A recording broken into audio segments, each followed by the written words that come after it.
Welcome back to another video. It's the League 2 team of the season for the 2023-24 season. Let me know your thoughts on this video in the comments down below. Let me know your team of the season.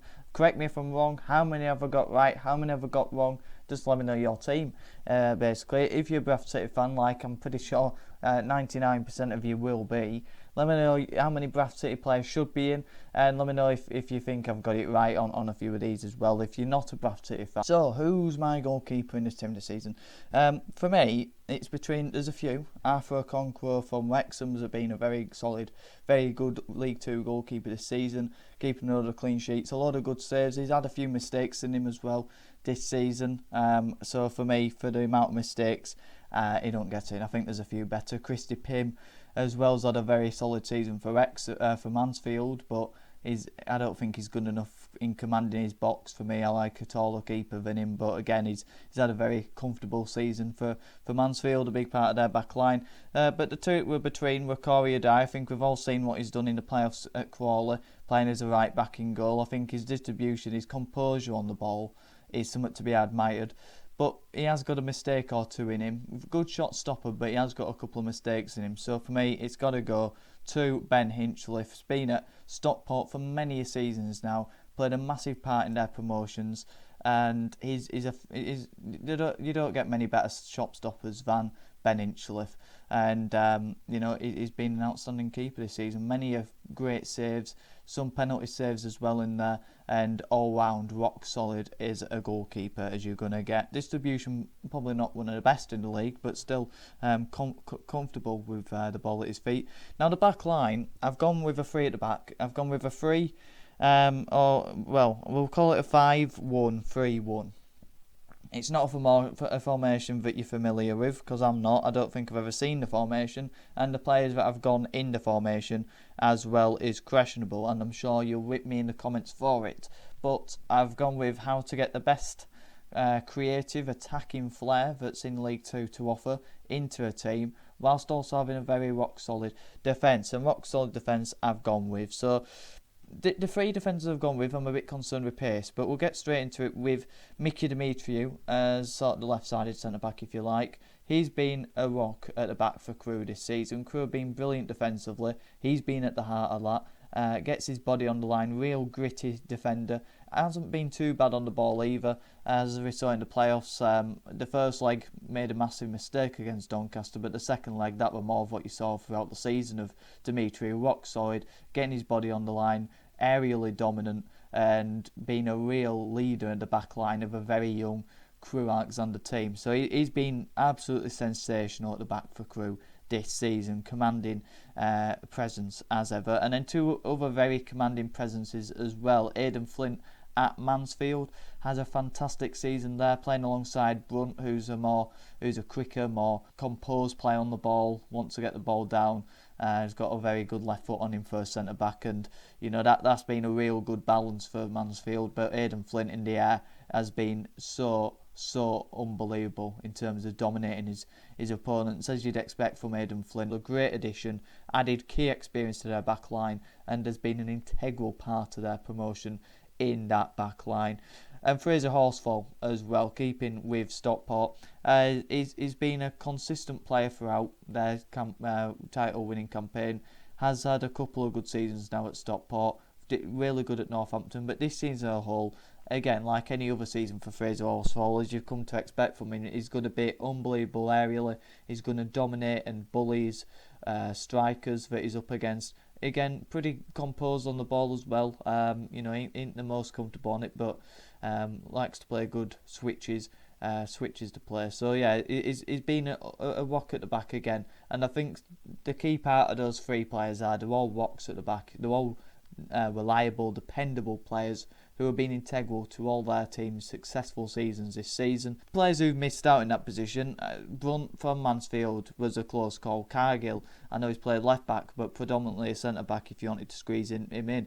Connor Masterson at Gillingham, fantastic centre back and has contributed goals as well. Hills at Accrington, massively impressed with him. Wright at Crawley was a late shout as well, because I feel like on the ball as good as you're going to get. But for me, do I feel as dependable as I do with those three defenders with Wright? I don't. So that's why I go with them. And Matty Platt as well. You know how much I love Matty Platt on this channel. He was very close as well. In defensive midfield, now this was by far the easiest one, because the best defensive midfield in the league, bar none, is Louis Reed. Composed on the ball, tenacious in a tackle, reads the game really well, and has been exactly what Mansfield need. But no one comes anywhere near him in terms of defensive midfielders in the league. And I couldn't think of anyone who could compete with him, because, like I say, everything you want in a defensive midfielder, Louis Reed offers at League 2 level, and has been integral to the way Mansfield want to play, because Mansfield are such an entertaining team to watch, because they're rock solid at the back, which allows, you know, your defensive midfielder to be tenacious, and he is that in a tackle, but he's composure on the ball, he drops into the back three, he takes the ball off the back two, he spreads it around the pitch, he dictates the tempo, and he's been developed really well by Nigel Clough. But this season in that midfield, you know, that Mansfield midfield's been brilliant, but he's been the rock of that midfield, keeping it ticking. He's been sensational for Mansfield as well. Right wing back, Brad Halliday, the first and maybe the only Bradford City player in this, and we don't have too many players to shout about, but Brad Halliday has been that. I'm sure you can see all over social media, if you don't support Bradford City, how much we rate him. He's 110%. He is dependable. He's reliable. They're the fundamentals. They're the must-haves. But he's added a bit of quality throughout the season. Playing as a right wing back, it's allowed him a bit more freedom going forward. He's put a few good crosses in down that side, been a threat for us all season. Added goals to his game as well. There's been a couple of games where you think he should have converted his chances, because he's picked up good positions. I think that's something he'll only develop into his game at his late stage. But defensively, you know, there's only been maybe 1 or 2 games where you feel like he's not had the best of games, and you still probably give him a 2 out of 5. But some good competition in there as well, with Mayo Hutton, Ryan Barnett, you know, Aaron Naman. A couple of those not great defensively, but going forward, a joy to watch. Left wing back, I've gone with Rio Adebisi. I think in terms of, I've gone with complete. You know, what do these players offer in a complete overall performance level? Brad Halliday offers that. Rio Adebisi offers that. I think defensively, one of the best left wing backs in the league. I think Matty Folds would add something to say about that. But going forward, is exactly the same input that he offers defensively. Going forward, got a great cross in him, got pace, can beat his man, and he's got a bit of trickery as well. But he gives 110%. I think he's played the most games for Crewe this season. If not, he's right up there with the most games. And he's a player I'd absolutely love Bradford City to go and sign. You know, Jody Jones could have got in there. Maybe he will still be in this video. You know, Tomlinson at MK Dons, but defensively there's frailties there with him. I think Rio Adebisi, every time I've seen him, massively impresses me the more and more I watch of him. I'd say this is the most controversial part of the video because of the players I've gone in this area. It's controversial because you could argue that it's too attacking. No manager's ever played this formation, but that's where I'd go, well, you've never seen Corbin Rayner manage a football team. This is what the world's lacking. It needs me to step up, get on that dugout and manage this team to a League 2 title and beyond, because I feel like I'd be a great man manager at motivating my players, and I feel like I'm tactically far more astute than anything you've ever seen before. And I'd put Johan Cruyff to sleep. He is asleep, but you know, I'd put him to shame, so to speak. I feel like I would revolutionise the sport. But yeah, anyway, this formation, it's never been seen before. It's a 3-1-2-3-1, if you like. The 3 ahead of Louis Reed are all wingers. And I feel like if you have 3 10s in there, I feel like the creativity that you'd have, you know, you've got a bit of flexibility in there. Can one of them go on to be a bit of a second striker in the 10? Can maybe 2 of them in the pockets drift wide to create space, you know, to help your Hallidays and the Adebises create play? You know, can one of them drop into a midfield 2 at times? You know, it's all about flexibility, adaptability in that midfield. And I feel like these 3 players, in terms of the creativity, the most I've been impressed when I've watched them, and in terms of what the impact they've had in the team, what they've offered to a team, and the level that they can play at in terms of technical ability, I've had to put them in. So I've got Jody Jones as a player in there. Wow, what a player, probably championship level. You know, we lost 3-0 and 4-2 to Notts County.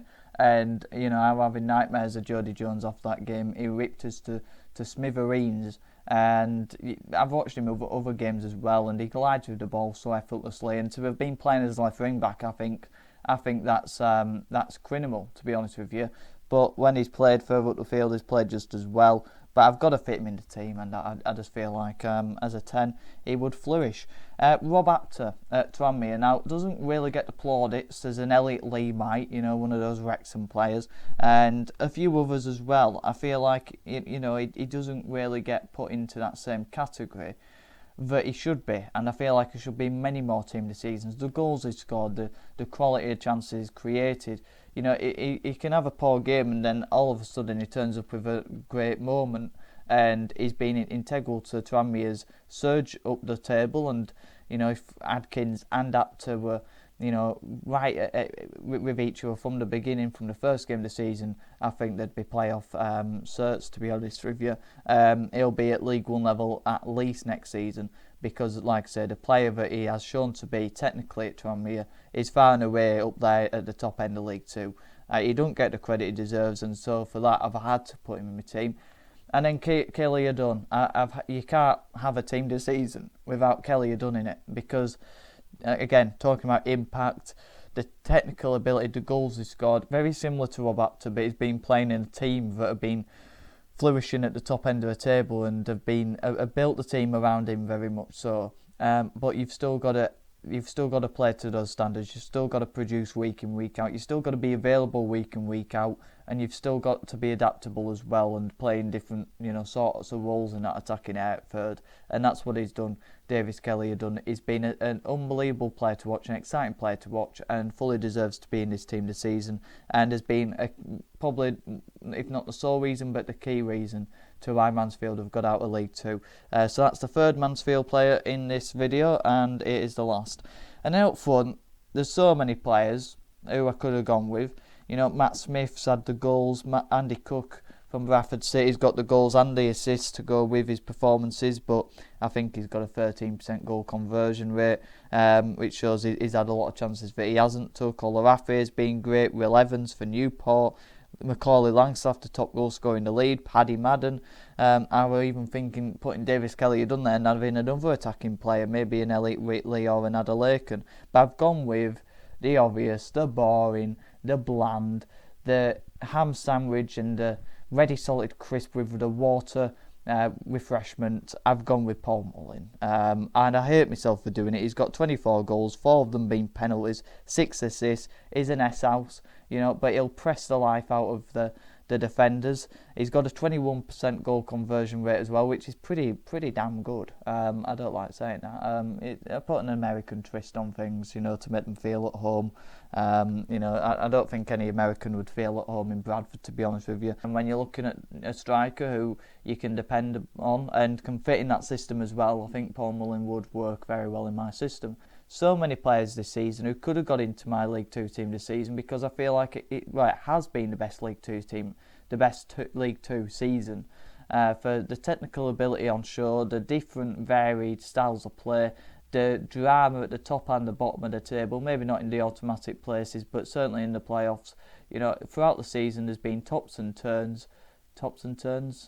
downs we'll go with, and it's been a frantic, exhilarating watch, and I can't wait for next season, because hopefully it's our year that we finally get out of League Two. But let me know your thoughts on, if you're a Bradford City fan, how many Bradford City players get in it? How do you think I've got mine right? Let me know your team this season as well in the comments down below. How many have I got right? How many have I got wrong? Let me know your manager of the season as well. For me, it's Scott Lindsay. The fact that I predicted, and many others predicted, Crawley to finish bottom of the table, to get them to the playoff final is an outstanding achievement. To play the football they have, to develop the players they have, he has done. He's probably the job he's done. Top 5 managers in the EFL, to be honest with you, if not in England. So let me know your thoughts in the comments down below. Subscribe if you're new. All support's massively appreciated. On the road to 250 subscribers. Like the video if you did. Let me know your thoughts in the comments down below. Have a good one.